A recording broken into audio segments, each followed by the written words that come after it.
යාළුවනේ ඕගොල්ලන්ට ලබනා වූ අවසර සුබම සුබ අලුත් අවුරුද්දක් වේවා කියලා අපි ප්‍රාර්ථනා කරනවා. යාළුවනේ ඕගොල්ලන්ට මේ ගමන අලුත් අවුරුද්දට කන්න කිරිපත් කන්න හොඳම කට්ට ලුණු මිරිසක් හදන ආකාරය මම අපි ඕගොල්ලන්ට කියා දෙන්නයි යන්නේ. කට්ට ලුණු මිරිසට ගන්න දේවල් තමයි රතු ලුණු, කෑලි මිරිස්, ගම්බිරිස්, උම්බලකඩ, දෙහි.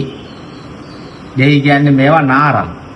මේ ඔයගලන්ගේ වතුවල හැමතැනම තියෙනවා මේ නාරං. මේ නාරං දාලා රස වැඩි කරගන්න ඔයගලන්ට නයි කොච්චිත් දා ගන්න පුළුවන්. ඒ වගේම තව රස වැඩි කරගන්න ඔයගලන්ට සීනි ස්වල්පයකුත් දාන්න පුළුවන්.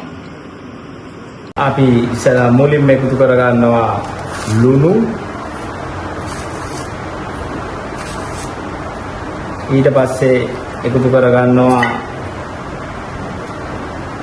රතු ලුණු,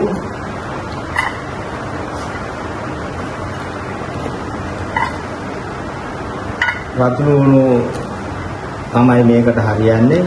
ඊට පස්සේ අපි එකතු කරගන්නවා කෑලි මිරිස්.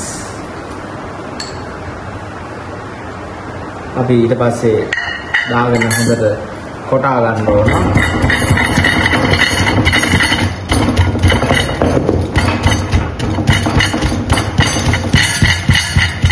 අපි හොඳට දැන් කොටාගත් ලුණු මිරිසට අපි මේක රස වැඩි කරගන්න අපි මේකට දානවා නාරං. මේක තමයි රස. මොකද මේක නාරං දාන්න ඕනේ ලෙල්ල පිටි. එතකොට තමයි පොඩි රසක් එන්නේ මේකට. නාරං දාලා දාගෙන ඊට පස්සේ මේක රස වැඩි කරගන්න අපි උම්බලකඩ ටිකකුත් දානවා. උම්බලකඩ ටිකක් දාන්න නැතුව මේකේ රසය එන්නේ නැහැ. මේක හොඳට උම්බලකඩ හැපෙන්න තියෙන්න ඕන, නැත්නම් මේ කිරිබත් වල කිසිම රසක් එන්නේ නැහැ. මේක දාලා අපි උම්බලකඩක් දැම්මා. ඊට පස්සේ මේක රස වැඩි කරගන්න නයි කොච්චි කාරලක්ම දාන්න එපා. මේකෙන් භාගයක් දැම්මම මේකේ අර සුවඳට කන්න පුළුවන්. හොඳට ඒ වගේමයි මේකට අපි රස තව වැඩි කරගන්න ගම්බිරිස් ඇට දෙක තුනකුත් දානවා. එහෙම දාලා ඉවරලා මේක අපි හොඳට කොටා ගන්නවා. අපි දැන් හොඳට කොටාගෙන තියෙන්නේ මේ ලුණු පිරිස. ඒකට අපි රස වැඩි වෙන්න. ඒකට අපි සීනි ස්වල්පයක් එකතු කරනවා. මොකද මේකට ඕනම පොඩි දරුවෙකුට කන්න පුළුවන්.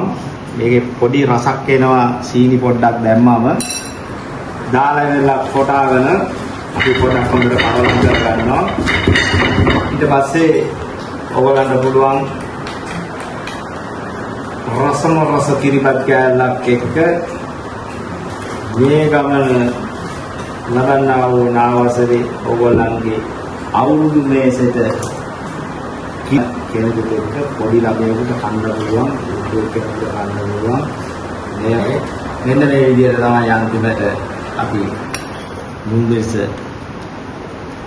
හැදුවට පස්සේ තියෙන්නේ. ඒක අපි මගේ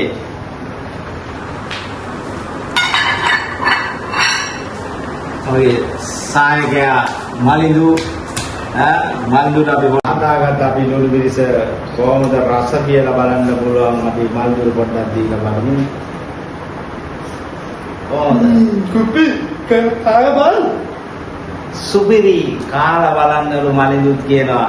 එහෙනම් මේ වගේ ලස්සන වීඩියෝ එකකින් ගමේ කෑම හදන ආකාරයේ ලස්සන වීඩියෝ එකකින් හම් වෙන බලාපොරොත්තු වෙමු.